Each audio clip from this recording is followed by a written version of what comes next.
ہم کریں گے ہر مظلوم کی حمایت۔ बिस्मिल्लाहिर्रहमानिर्रहीम। अस्सलाम वालेकुम। मैं हूँ हुरैन फातिमा और आप देख रहे हैं हिमायती न्यूज़ HD चैनल। नजर डालते हैं आज की अहम खबरों पर। Himayati news report Faheem Ahmed Arai. Hyderabad High Court Bar Association के मुंतखब काबीना से गुजर कौमी पार्टी रहनुमाओं की मुलाकात। सिंध हैदराबाद में चेयरमैन गुजर कौमी पार्टी गुल रहमान हमदर्द, मरकजी कन्वीनर नूर मोहम्मद गुजर, सदर सिंध चौधरी अब्दुल हमीद गुजर, चीफ ऑर्गेनाइजर सिंध मनीर गुजर ने सदर खवातीन विंग गुजर कौमी पार्टी सिंध रेहाना नज़ीर गुजर की दावत पे हैदराबाद का दौरा किया। दौरे के दौरान वफ़द ने Hyderabad High Court Bar Association के नौमुंतखब काबीना से मुलाकात खुशगवार माहौल में हुई, जिसमें बाहमी अमूर, वकला बिरादरी के मसाइल और समाजी हम आहंगी पर तबादला ख्याल किया गया।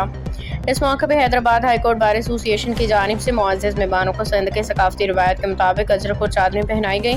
उनकी आमद को खुशाइन करार दिया गया। गुजर कौमी पार्टी के रहनुमाओं ने मुंतखब काबीना को मुबारकबाद पेश करते हुए उम्मीद जाहिर की कि वकला बिरादरी इंसाफ की फराहमी अवामी हकूक़ के तहफ़्फ़ुज़ में अपना मौसर किरदार अदा करती रहेगी। अब तक के लिए इतना ही। मज़ीद खबरों और अपडेट से बाखबर रहने के लिए देखते रहें हिमायती न्यूज़ HD चैनल।